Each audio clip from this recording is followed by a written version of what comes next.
పక్షవాతం are paralysis ప్రపంచవ్యాప్తంగా కోట్ల మంది బాధపడే ఒక డిసీజ్ అండి.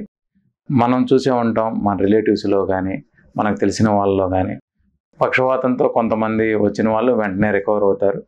కొంతమంది జీవితకాలం ఆ రుగ్మతతో బాధపడతా వాళ్ళ పని వాళ్ళు చేసుకోలేక వాళ్ళ డిపెండెంట్స్ మీద కంప్లీట్గా డిపెండ్ అయిపోయి ఇబ్బంది పడతా ఉంటారండి. వీటికి కారణాలు ఏంటో మనం చూద్దామండి. ఈ అవుట్కమ్కి కారణం 4 ఫ్యాక్టర్స్ అండి. మొదటగా పక్షవాతం రాంగ్లోనే మనం ఏం చేసామనేది ముఖ్యం. దాంతోపాటు ఎటువంటి ట్రీట్మెంట్ జరిగిందనేది రెండో ఫ్యాక్టర్. 3 అండి పోస్ట్ రికవరీ, అంటే రిలేటివ్స్ మీద కేర్ టేకర్స్ మీద డిపెండ్ అయ్యి ఉంటుంది. అంటే పోస్ట్ స్ట్రోక్ రికవరీ ఎలా కేర్ తీసుకునేది ముఖ్యం. 4th అండి అండ్ ఫైనల్ ఫ్యాక్టర్ ఇది ఏజ్, జెండరు, దాంతోపాటు పక్షవాతం మెదడులో ఏ భాగంలో వచ్చిందని దాన్ని బట్టి రికవరీ అనేది ఇన్ఫ్లుయెన్స్ అవుతుంది. ఫస్ట్ ఫ్యాక్టర్ పక్షవాతం రాంగ్లోనే మనం ఏం చేసామనేది.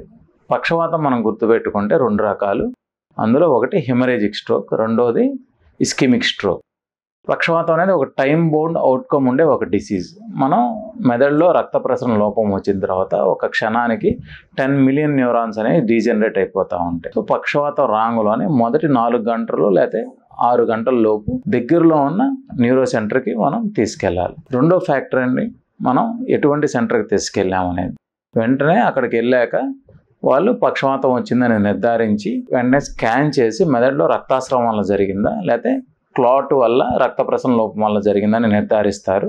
నిర్ధారించిన వెంటనే మనం ఒకవేళ విండోలో ఉంటే పర్టికులర్ పేషెంట్కి ఒక ఇంజెక్షన్ ఇవ్వడం ద్వారా వాళ్ళకున్న రుగ్మత కానీ వాళ్ళకున్న పారాలసిస్ కానీ తగ్గించడం అనేది జరుగుతుంది.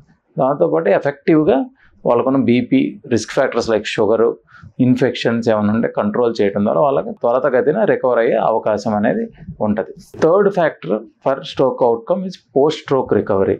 ఇది చాలా ఉంటుంది. ఇది సోషియో ఎకనామిక్ ఫ్యాక్టర్స్ మీద, పేషెంట్ యొక్క ఎడ్యుకేషన్ మీద డిపెండ్ అయి ఉంటుంది. ఇది చాలా వరకు హోమ్ థెరపీ కానీ లేకపోతే అసిస్టెడ్ హోమ్ థెరపీ ఆ రిహాబిలిటేషన్ సెంటర్లో ఇది జరుగుతుంది. స్ట్రోక్ వచ్చిన తర్వాత ప్యాసివ్గా, యాక్టివ్గా వాళ్ళకున్న పారాలసిస్ని తగ్గించడం, అంటే మూమెంట్స్ ద్వారా కానీ లేకపోతే స్టిమ్యులేషన్ వల్ల కానీ వాళ్ళకున్న కండరాలు ఫర్దర్గా డ్యామేజ్ అవ్వకుండా మనం కాపాడుకోవటం అనేది జరుగుతుంది.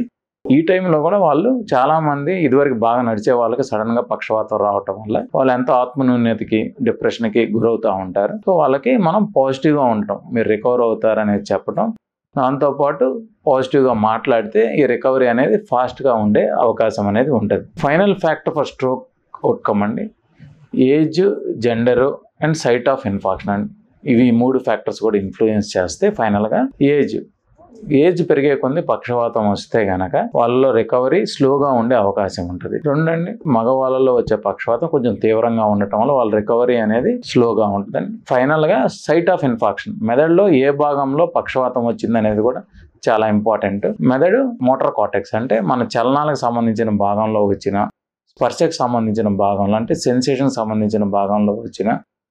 థర్డ్ అండి మనకి మెదడులో కనుక చూపుకు సంబంధించిన భాగంలో వచ్చిన ఇన్ఫాక్షన్స్. దాంతోపాటు మెదడు యొక్క మనకి డిమెన్షియా, అంటే వాస్కులర్ డిమెన్షియా అంటాం, మెదడు ఆలోచన, దాంతోపాటు మెదడు యొక్క రిట్రైవల్ శక్తి, మన మెమరీస్ని రిట్రైవల్ శక్తి ఉండే భాగాల్లో వచ్చిన పక్షవాతాలు కొంచెం తీవ్రంగా ఉంటాయి. ఇవి కూడా వాళ్ళ అవుట్కమ్ అనేది కొంచెం స్లోగా ఉంటుంది కంపేర్ టు మిగిలిన ఏరియాస్లో వచ్చిన పక్షవాతం. ఫైనల్గా అండి పక్షవాతం యొక్క అవుట్కమ్ మల్టీ ఫ్యాక్టోరియల్. ఇది మెయిన్ 4 ఫ్యాక్టర్స్ మీద డిపెండ్ అయ్యి ఉంటుంది. ఒకటి పక్షవాతం రాంగ్లోనే మనం ఏం చేసామనేది చాలా ముఖ్యం. పక్షవాతం యొక్క outcome is time bound. Second, మనం ఎటువంటి సెంటర్కి తీసుకెళ్ళాం, వాళ్ళు త్వరతగతిన ఎటువంటి ట్రీట్మెంట్ చేశారనేది ముఖ్యం. థర్డ్, పోస్ట్ రికవరీ, అంటే పోస్ట్ స్ట్రోక్ రికవరీ. ఇది ఎక్కువగా వాళ్ళ family members, socio economic status, పేషెంట్ని మనకి ఎంత బాగా ధైర్యం చెప్పామో దాన్ని బట్టి అది ఉంటుంది. 4th factor for outcome is age, gender, next site of infection, అంటే మెదడులో ఏ భాగంలో పక్షవాతం వచ్చిందనే దాని మీద అవుట్కమ్ డిపెండ్ అయి ఉంటుంది. Thank you.